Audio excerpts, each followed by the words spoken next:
Hello, and welcome back to Be Play Love.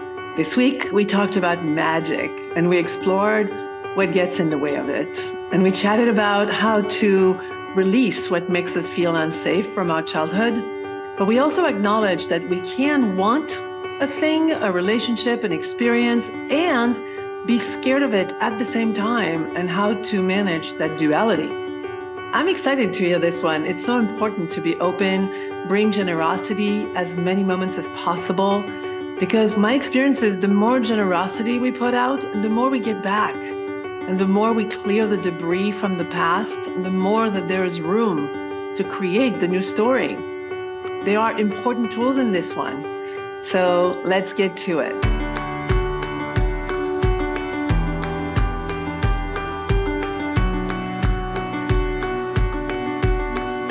Well, hello, Katie. How are you? Hello, Soph. Well, I'm so excited to see you and to share space with you again. I'm always conversing with you in my mind, but to actually have the opportunity to go, hey, well, here's what I've been thinking about. And because the magic for me is in the interaction. You know, I just love how play happens when we get together. Well, talking about magic and play, I wanted to tell you that this weekend I had an opportunity to visit with giraffes, which are I don't know, totem animal. I don't know what to call them, but they have such a special place for me. And I was in Denver. So two things happened that were kind of magical. So one, a friend of mine is a CFO at the Denver Zoo, and they have giraffes that just had babies. So that was the beginning of it all, except he wasn't going to be there. And without him there, I was not going to be able to see them. So that was like, exactly. Like my energy was like, exactly. That was exactly what happened. But then I had the opportunity to visit another place in Denver in the Cheyenne Mountains, which also happened to have 17 giraffes, not necessarily babies, but 17 giraffes, which was like, okay, there's a good chance I'm going to really interact with them. Well, drive for an hour and a half, which was a commitment, especially Denver, snow, cold. Got there, and the woman at the gate is like, we're closed. We're closing in 30 minutes. I cannot let you in. And my heart just like it was after driving all this time. And, yes, I was like, no, you don't understand. I have to go see these giraffes. And I was really, it wasn't exactly begging, but I was a little bit like, please, like, don't do that to me. The woman was not going to budge. She was like, no, we have a boo at the zoo, something about Halloween, and we have to close, blah, blah, blah, whole story. Anyway, all of a sudden, behind me comes this gentleman with 3 children, and he does his transaction, and then he says, "They're with me," talking about me. So he's a member, and because he's a member, he can bring 2 guests every time he goes. So off we go, following this guy. And it was short. Miracle is not even, I don't even know what to call it. It was just such an angelic, he just came at that moment, At that moment, yeah. So, well, my sense is you were ready, you were available because you were open to having a connection that would make it work. You didn't know how that was going to happen, but you really, really, really wanted it. And that, I think, always has something to do with good timing, which is wonderful. So do you think, another thing happened because it was only open for 30 minutes, which could have been the time it takes us to get to the giraffes. Right. But no, the giraffes live right here. So we were with them a minute in and 2 minutes in. I'm like feeding them this lettuce, which they love. And we're playing and kissing, which I don't know if you've ever seen the tongue of a giraffe, but it is. I have, not in person. I've just seen pictures. Oh my God, this thing was slurping me. But here's where I was kind of left with like, I would love to talk to you about this, because although the miracle was happening, and yes, I felt ready, there really was. So what is about timing? Like, because of my openness, did I shift that this guy arrived? He was also late for just 30 minutes. Why now? Why? We didn't even ask him. Like, he just was the kind of generous person. Like, what is it that this moment happens, do you think? Oh, well, my sense is, one, it's the quality of being, that your being is always open to adventure. And I think that radiates us around us, just like pig pen in Charlie Brown. He had this cloud around him all the time, Yeah. that other people could see. He probably couldn't see. I Yeah. think we all have, clouds around us of whether we're open, and open for play, or whether we're closed and protecting ourselves. And so my sense is that part of it is the way that you resonate curiosity and wanting to connect, that's going to send out a broadcast signal. Anybody in the vicinity, and there are always people who will be there to respond. I mean, that's been my sense. If I'm available for magic, particularly having to do with time, it's so interesting that you're talking about time, because my sense is you shifted into space. In other words, you shifted into an openness in your body, that you went out of time and into, what we would call an Einsteinian space. So instead of we only have a half an hour, you went into, okay, this is something that I really want, and I'm making the space for it. So that's my intuition on it. One of the things I did say to myself as she was really not going to let us in, there was this energy of like, oh, I'm seeing giraffes today. Like, it wasn't an entitled, it wasn't like a harsh thing, but it was like, oh no, that we just haven't found the way, because there's no way I'm not seeing. I came here to see giraffes. Yes. And my sense is too that your whole energetic system and all of our energetic systems organize around our intentions. And so your intention was so clear. And I don't think you had an unconscious intention, like, and I'm intending to sabotage myself, so I have another story about how nothing ever works for me. So you have sufficiently cleared your shadow, or what we call your counter commitments, that you can really broadcast a pretty clear beam. Whereas other people, they might want it, but they also don't want it, and they don't know that they don't want it. Let's talk more about that. How did you call it? A counter commitment? A counter commitment, or an unconscious commitment. Because most of us have, something that we think that we want, but we have a whole history of life just doesn't work for me, or like for me, when I was growing up, I'm always going to be number two. I'm never going to be number one. I'm never going to be first. And so even though I'm not broadcasting that, that's sort of in the background, and it's kind of, forming a little static. But it sounds like you were completely, energetically, physically, in your transportation, in your intention, you were aligned. And that has a huge amount of power to, not only create what you want, but to call in other people who want to play. That is what it felt like as this gentleman was passing by us and spontaneously offered his help like that. So graciously, by the way. There was almost this energy of like, how did I, like, it gave me a little bit of like power. Like, it was, I did something to make this happen.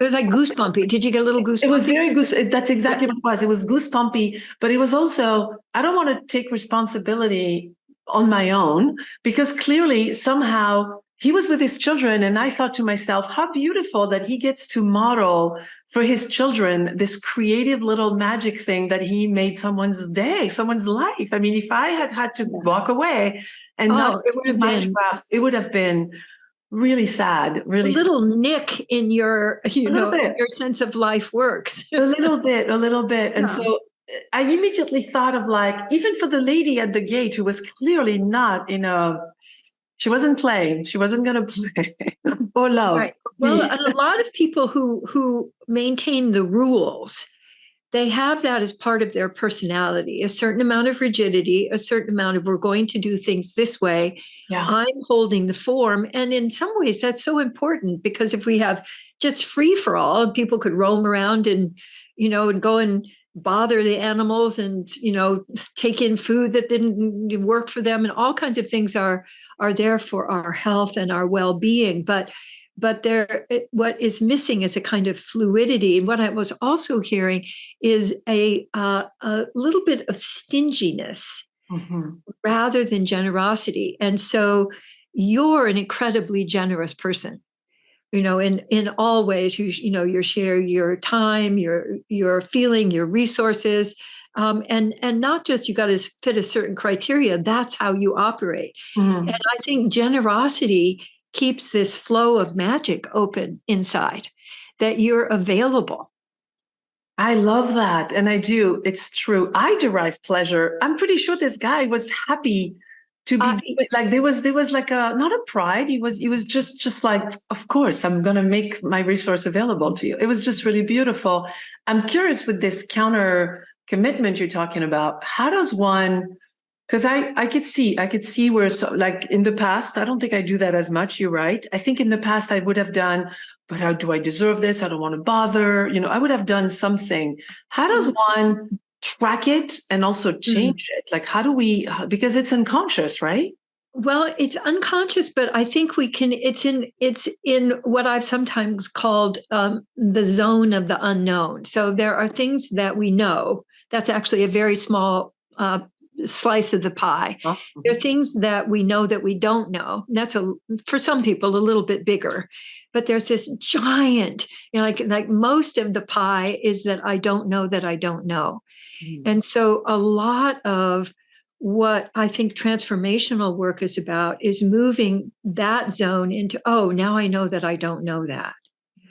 And then I can begin to play with it. And in my opinion, it's really all run by I'm either open and growing or I'm protecting and in fear. Mhm. And the fear, of course, can show up in all of these different ways, going rigid. So, and making the rules, or going completely flighty so that I'm never really where I said I was going to be when I said I was going to be there. But the Mhm. counter commitment, what you can do, it's actually so simple that it's kind of frustratingly simple, is you look at the result. You look at what you're actually producing, and that will give, oh, so like I was remembering years ago where I had intended to kind of clear all of the debris from a past relationship. And right after I got together with Gay, one of the glasses from a past relationship fell and broke.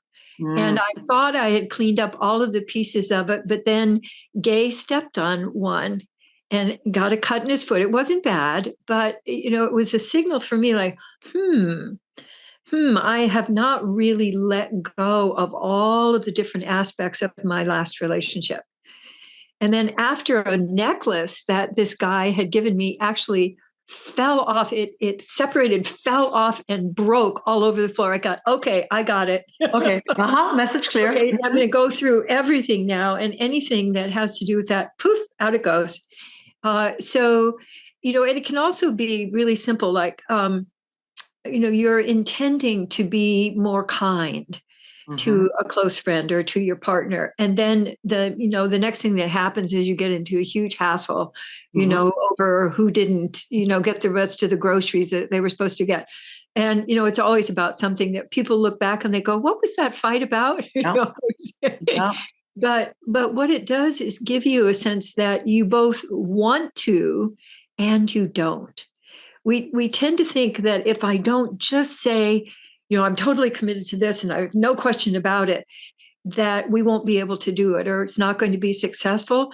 But what I found is that acknowledging, I both want this and I'm scared to have this. Like, so when I got together with Gay, that energy that got liberated, that was so thrilling to me, but it was also incredibly scary because everything I thought I knew about how the world worked, got challenged, for over a year. And so I kept looking at, I want this, and also, it's challenging my whole sense of how the world works.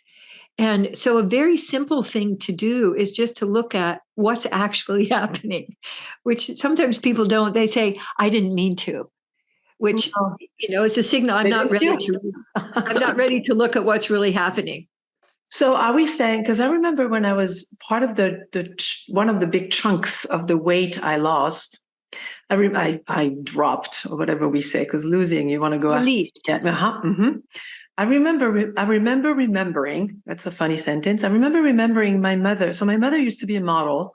when I was very young, and she stopped. But as I was turning into a teenager, like a cute one, I could see that it was also the time where she was starting to age.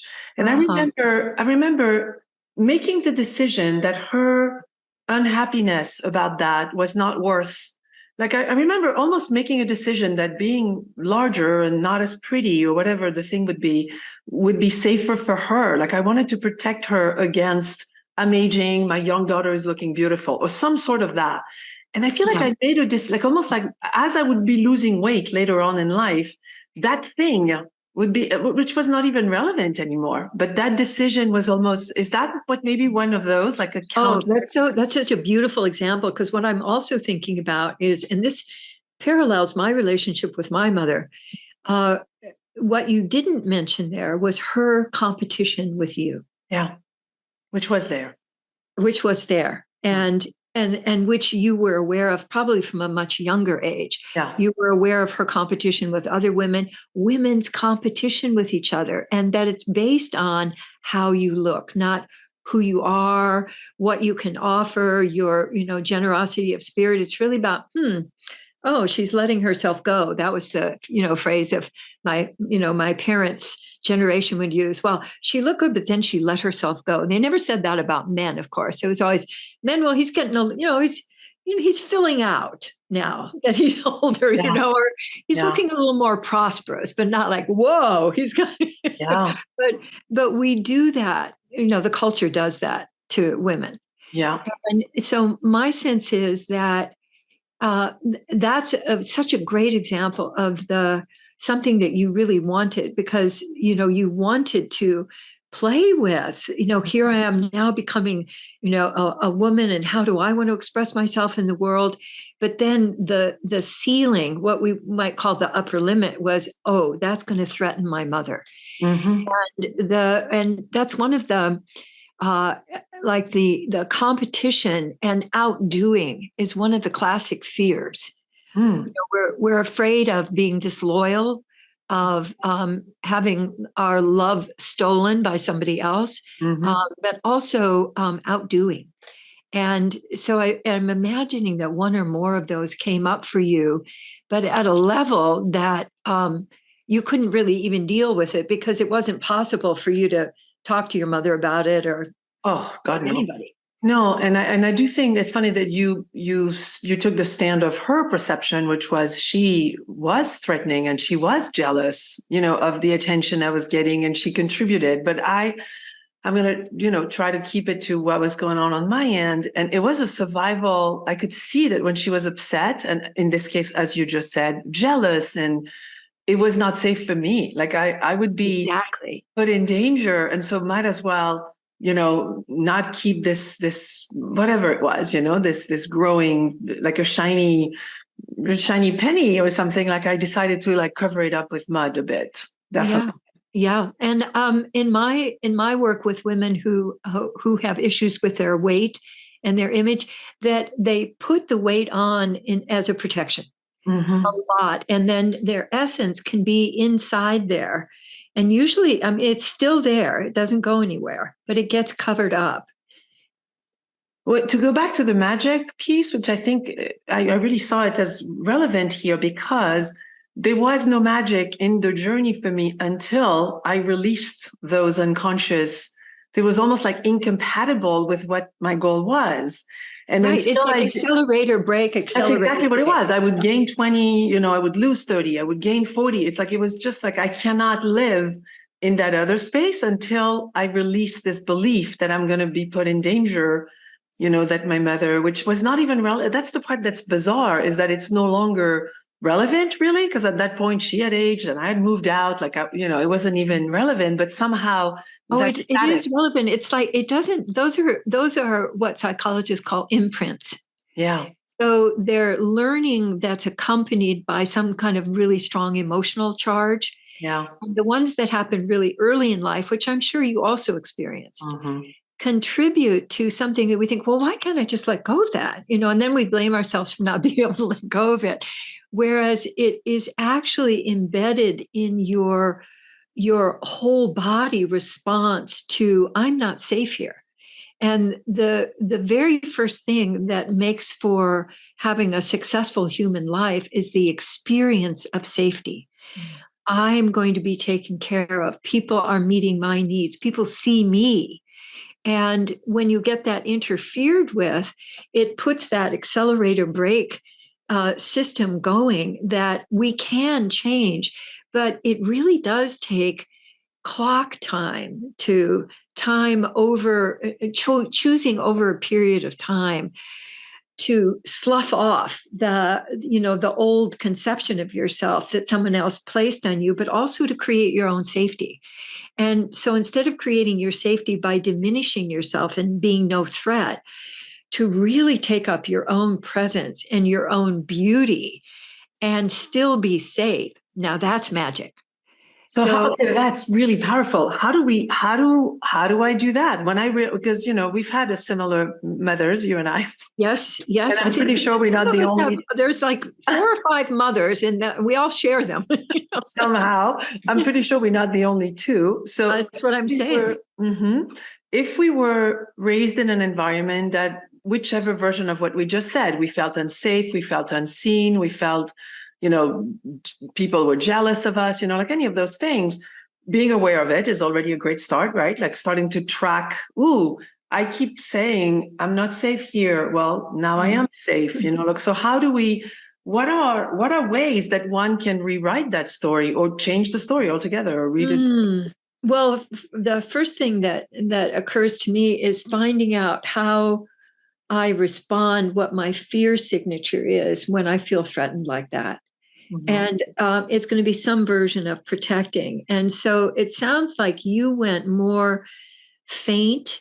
You didn't really utilize your whole life energy. You sort of parked yourself or turned the thermostat down, yes, I would say on your aliveness. And so if I can find what I'm doing to create the diminishing, then I can start playing with turning the volume up and turning it down. Like it's kind of like a version of peekaboo. I can go, I'm not safe. And I go back in it and I'm going to peek out a little bit. And then, and so I like to help people establish how is it that I can most create safety for me and really make that a project that might involve the way that you move, that you breathe, colors, music, what you like to have around you, textures, kinds of clothing. Just what is it that when you're in that, it's like for me, when I'm in water. So even like if I get in the shower, I create more of a sense of safety for myself because flow flows through my body, and also color for me. If I'm relating directly, if I'm seeing color, I was just remembering Peter Rabbit. I don't know if I've mentioned this, but in Peter Rabbit, one of the things that Mrs. McGregor would say is that you go on outside and look around as much as you want to, because green is so good for the eyes. Look. So whatever is not only allows you to start opening, but what is it that creates safety?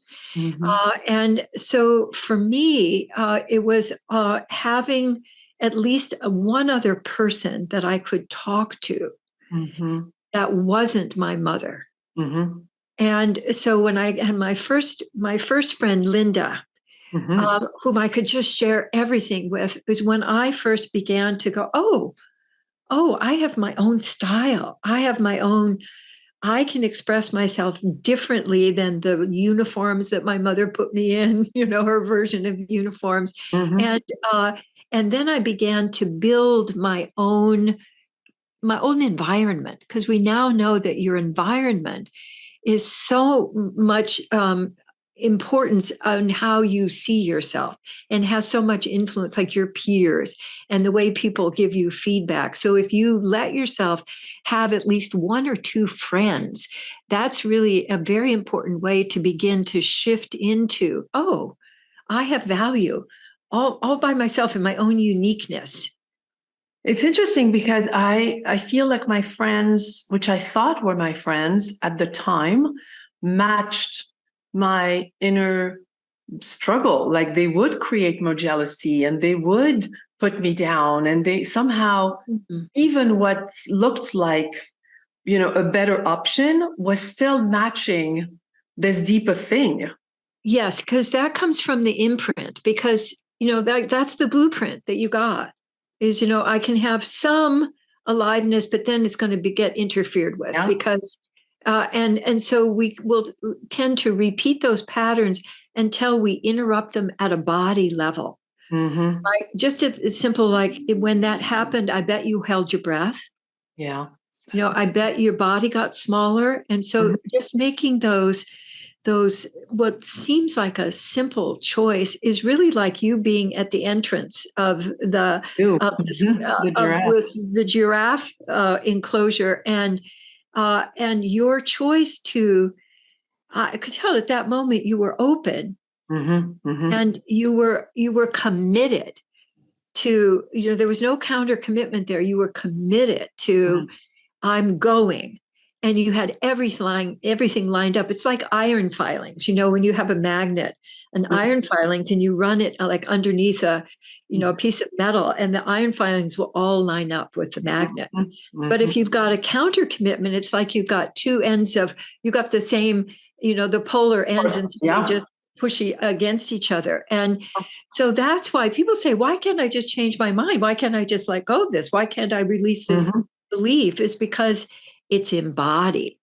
You've been living it out for so many years. And so shifting it, I think also the one main requirement is gentleness with yourself, and making one choice and then celebrating that. Because truly all of the transformation in life happens one choice at a time. It's not what I call, you don't leap the mountain. You really do one step at a time. And you might do one step and then, okay, whew, wow, that felt really big. And now I just want to integrate this for a little bit. And then maybe another step, or you take a big leap and then you get lots of people to support you and like, whoa, I just feel dizzy, even though at this altitude of myself. So I think it's a combination of basically the word that was just coming to me is recommitting. Yeah. If the big changes in my life, I've recommitted literally hundreds of times. Not just one or two, but literally hundreds. And so we have this thing, well, I should be able to control my body because after all, I'm in charge of my body. And good luck with that. Yeah, exactly. Good luck with that. And then we beat ourselves up when that doesn't work, rather than knowing that transformation really does happen one choice and then, and then another choice, and then you add to it, and then you're rebuilding your environment in a way that's friendly to you. It's beautiful. I just realized this body piece of the puzzle, because I started doing dancing when I was 300 and some 40 pounds. I actually picked, and as a kid, I was already overweight, and I would be taken to these like ballet classes where it would take me 3 times as much time to go around because I was just a much bigger body, and the suffering of that. And so as an adult, as a healing journey, I started going to this class, which was really not a class. It was it was a defined time, but the woman would put on music, and the point was move in whichever way you want. And there's no rule, and we're not following, and there's no particular choreography we're going after. And being as heavy as I remember some of the classes, it was so exhausting to just be standing. I would sometimes sit down and move my hands or move your hands and move.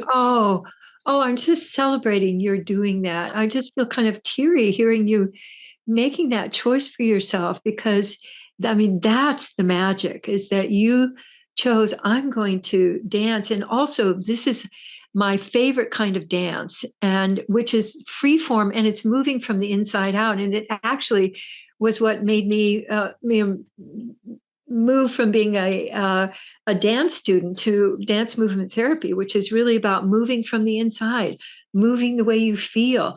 And that, so when I was young, there wasn't any of that was available in the culture. Sure. And so Gay and I have helped foster that over these many years. Whenever we would do a workshop, we'd take people out dancing, and everybody would just take over and move the way they wanted to.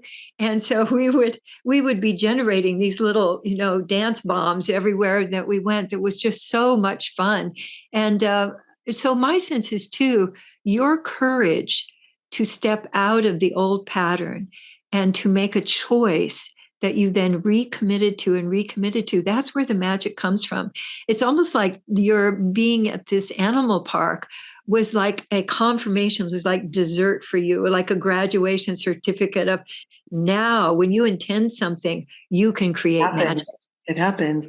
And there was definitely a moment where, I viewed my body as an enemy for a long time because I was, not comfortable in my skin and I was being judged a lot and, whatever the litany of things that happens. Actually, funny enough, this weekend on the plane, one of the most shaming, whatever the word, embarrassing thing that happened when I was really heavy is that I was sitting on a plane, which that alone fitting in the not very wide seat. Yes. But the part that was really embarrassing is they brought me an extension for my seatbelt because I couldn't fit, and that didn't fit. And I had to walk out of the plane, if you can believe that. I had to walk out of the plane. And I was, and you imagine when people are late and they want to, Yes. And you kept them from, talk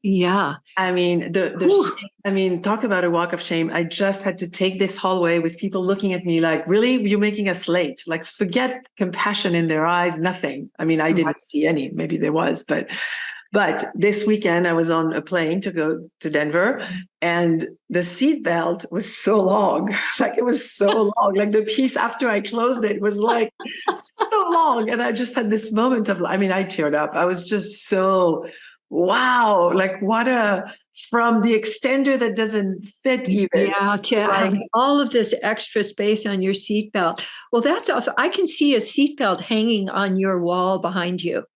Just a piece. You actually seeing one, or you seeing? I can see in the future having a seatbelt there as a recognition of that shift. A real tangible marker that how far you've come. And the other thing I just want to underline. There is still a little bit of diminishing in your voice when you talk about this. It's and whatever, and they all do and whatever. And what I wanted to just recognize is that in the middle of all of that pain and embarrassment and shame and all of the ugliness that people stereotype on people who are heavy, that you chose to let you come through. And the journey was a long one. And so to celebrate that, it was so lovely to see, that marker of the seatbelt. That's just such a, that in itself is a wonderful story, a bookend. I talk about marker. I was on my way to see the giraffe. So there's clearly, and I like that I have a story, and you do too. We've often talked about it. Some people, I don't know about easy, but they have it easier. And somehow, they function in life. But I feel like there really was a lot of pain. And I know there also was in your beginnings. And it's almost like I see now the blessing of that, because it was a choice, but it really sped up I had to get to this thing. Because death was an option. I could just kind of let myself really down. But somehow. And people do. And so what I'm celebrating is that you chose. And that's what we're really calling commitment. You went all in. I'm in. And we never know what that's going to take. I commit to letting my essence self show up, or I commit to, letting go of this weight, or however you step in, you stepped in. And that's the movement that nobody else can make for you. No. They can cajole, and I know I've had lots of experiences of seeing what people could do if they just made this different choice, but I can never make them do that. And I've tried. God knows. So my sense is that what we can do for others is to celebrate their choices. That we can see that maybe we can see that they don't see, just to celebrate, I'm just appreciating how, your color today just looks so lively. And that's a reflection of choices that they've made. So in a way, genuine appreciation really assists people in making the next choice, that you see and recognize their courage, their recommitment, so that we're not just waiting. Well, I'll appreciate you when you've dropped all of the weight. Yeah. But in the meantime, you're still fat. Yeah. Yeah. And there's something also about modeling. Like, I remember a lot of what I know came out of watching you do what you do and hearing how you talk to yourself. And there's an element. So yes, maybe you can't make choices for me, but there was definitely choices that you made and people that I respect make, that I go, oh, now maybe there's this, what is that quote? Like, when, particularly a woman, I guess I've heard, but when a woman frees herself out of some sort of imprisonment, that we all get freer somehow. Oh, yes, I think that's so true, that because truly we all are connected. We just spend a lot of time trying to prevent ourselves from recognizing and experiencing it, feeling that we are connected. And so if I make a choice for freedom, it influences everybody around me, even people that I may not know, as I'm just sort of moving through my life. So I'm just imagining all of the people that you influenced on this last trip. That's what I was just thinking, that it's like the three kids were looking at us like, oh, that was cool. You guys seem really happy. And even the woman who was so rigid, yes, I could see as we were walking in, she was kind of like, okay, well, that worked, that worked. I mean, it was a slow movement. I see. Yes, yeah. Slow. So there was like a little little window, a little breath. Just very little, but that's a shift. And, a little shift can become a big shift over time. Yeah. Yeah.